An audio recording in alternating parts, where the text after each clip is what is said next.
बिस्मिल्लाहिर्रहमानिर्रहीम। अस्सलाम वालेकुम। कुकिंग विद तहनीत में आपको वेलकम कहती हूँ।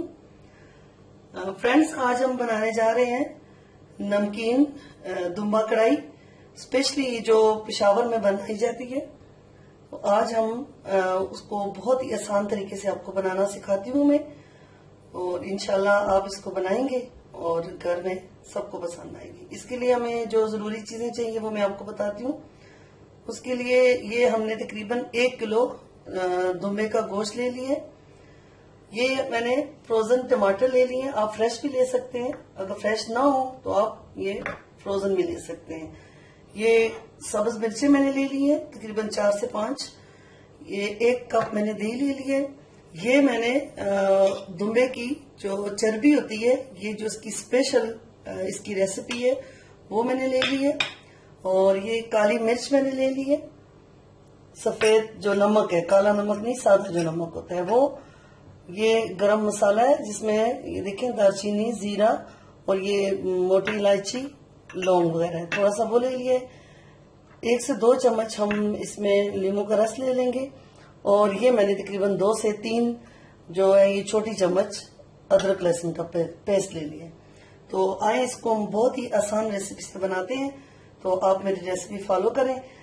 आपको ये इंशाल्लाह बहुत पसंद आएगा। तो आपको ये बताती चलूं कि आपने मेरे चैनल को सब्सक्राइब करना है और लाइक भी करना है, अपने फ्रेंड्स के साथ शेयर भी करना है।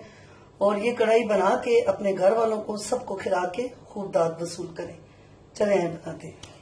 अच्छा, पहले हम ये चूल्हा जलाते हैं।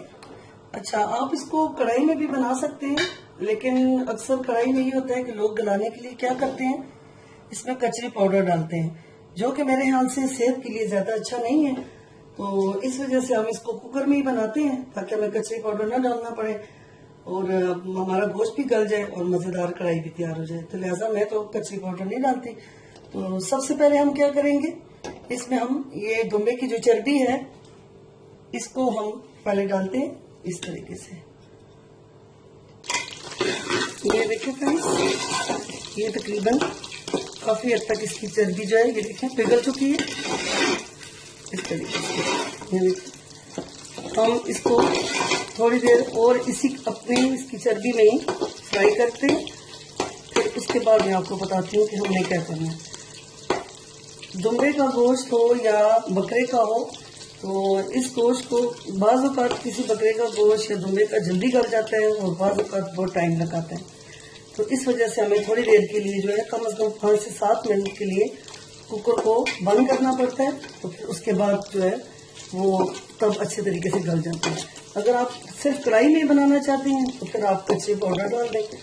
अगर कच्चे पाउडर नहीं डालना चाहते तो फिर आपको थोड़ी देर के लिए कुकर लगाना होगा। अब ये चर्बी पिघल चुकी है, तो अब हम इसमें तकरीबन हाफ कप जो है ऑयल डाल देंगे। बहुत थोड़ा सा, ऑयल की जरूरत नहीं पड़ती। हम इसको इसकी अपनी चर्बी में पकाएंगे। इसके बाद तो जो गरम मसाला साबुत मैंने आपको बताया था वो आप इसको डाल दें। 1-2 मिनट के लिए गरम मसाले को फ्राई होने दें।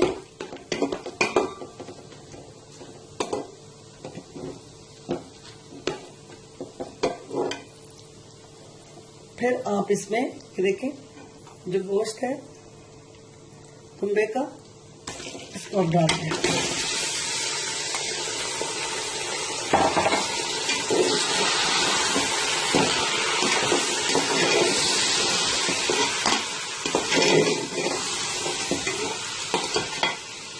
साथ ही इसमें अभी आप तकरीबन 1 टीस्पून नमक डाल दें। और ये जो है देखें मोटी कुटी हुई काली मिर्च है, तकरीबन ½ टीस्पून आप काली मिर्च डाल दें। और इसको तकरीबन 4 से 5 मिनट तक आप फ्राई करें। थोड़ा सा गोश्त का रंग चेंज हो जाए तो फिर मैं आपको बताती हूँ। इसमें वैसे सुर्ख मिर्च का इस्तेमाल नहीं किया जाता, लेकिन अगर आपको पसंद है तो आप थोड़ी सी सुर्ख मिर्च ऐड कर सकते हैं। लेकिन जो ओरिजिनल ये पेशावरी जो कढ़ाई होती है दुम्बा वाली, इसमें सिर्फ काली मिर्च का इस्तेमाल होता है। जैसे हम भी इसको काली मिर्च में बनाएंगे इस तरीके से। आप इसको थोड़ा सा फ्राई होने दें। जी फ्रेंड्स, ये देखें तकरीबन 3 से 4 मिनट हो चुके हैं मुझे इसे फ्राई करते हुए। देखें गोश्त का रंग चेंज हो चुका है। तो अब हम क्या करेंगे, इसमें अदरक लहसुन का जो पेस्ट है ये हम तकरीबन 2 से 3 चम्मच जो है वो हम डाल देंगे।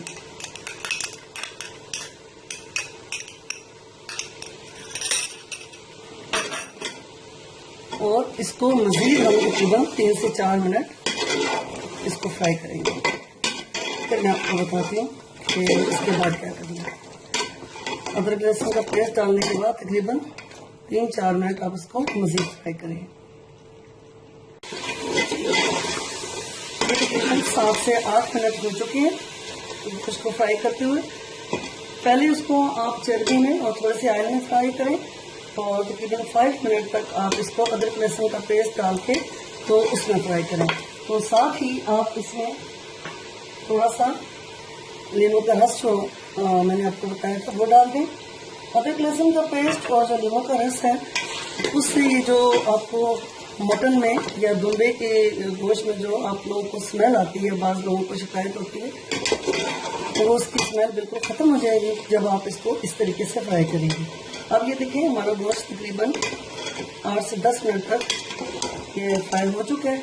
अब वो जो हमारे जो टमाटर मैंने आपको बताए थे वो आप उनको काटना नहीं, इसी तरीके से साबुत डाल दें। ये देखिए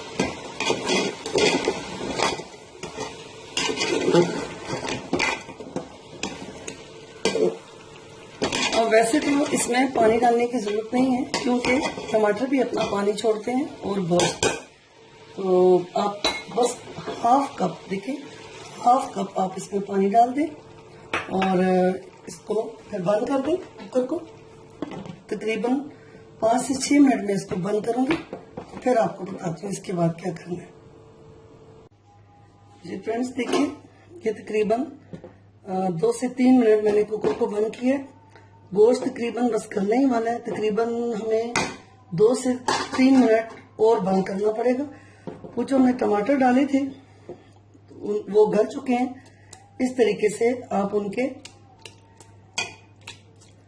छिलके जो है वो टमाटर के उतर चुके हैं, तो वो आप किसी चिमटे की मदद से इनको निकाल दें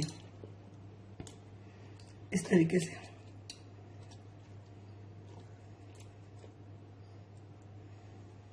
ये सब निकाल दें और फिर इसको मजीद कुकर को आप तकरीबन 2 से 3 मिनट तक बंद करें। अभी देखें इसमें इसका अपना गोश्त ने भी काफी पानी छोड़ा है। जब पानी खुश्क हो जाए तो फिर हम इसको आगे का देखते हैं कि हमने फिर इसके बाद क्या करना है। इस तरीके से ये तकरीबन टमाटर के सारे छिलके निकल चुके हैं। आप इसको फिर से ढक्कन लगाएं और तकरीबन 3 मिनट तक फिर इसको बंद करते हैं। ये हमारा गोश्त बिल्कुल गल चुका है। ये देखें, ये देखिए बिल्कुल गल चुके हैं। इसको मैंने कढ़ाई में शिफ्ट कर दिया और अब आप इसको ये देखें कि बिल्कुल इसका पानी भी खुश्क हो चुका है। इस वक्त में आके आप इसका चूल्हा बिल्कुल आस्था कर दें और जो 1 कप दही मैंने आपको बताया था वो इसमें शामिल कर दें।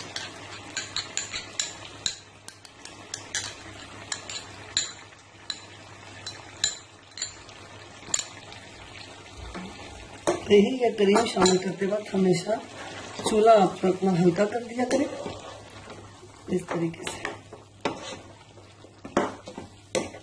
2 मिनट के बाद फिर आपने इसका चूल्हा तेज कर देना है।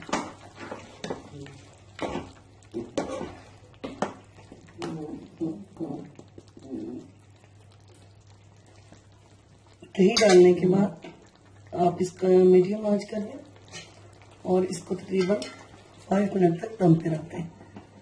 दही का पानी खुश्क हो जाए तो फिर मैं आपको दिखाती हूँ। हमारी तकरीबन कढ़ाई तैयार हो चुकी है मजेदार नमकीन दुम्बा कढ़ाई तैयार हो चुकी है। अब इसमें मैं एक खूबसूरत सा फ्लेवर लाने के लिए कोयले की धुनी दूंगी इसको।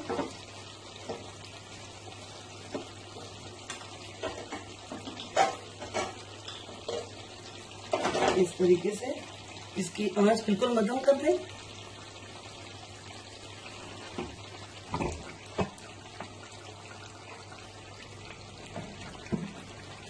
और हल्का सा इसमें ऑयल डालें और ढक्कन दें, बिल्कुल टाइट ढक्कन दे दें। इसमें अच्छी खुशबू के लिए आप तकरीबन 10 मिनट तक इसको दम पे रखें। वैसे आप 2 से 3 मिनट भी अगर इस कोयले की धुनी देंगे तो इसमें बहुत अच्छी चिकन टिक्का की या बीफ टिक्का की, मटन टिक्का की जो खुशबू होती है और या जायका होता है वो इसमें आ जाता है। फ्रेंड्स देखिए, इसको हमने धुनी दे दी, इसको निकाल दें। बहुत ज्यादा अच्छी खुशबू आ रही है इसमें, ऐसे लग रहा है जैसे कोयलों पे कुछ पक रहा है।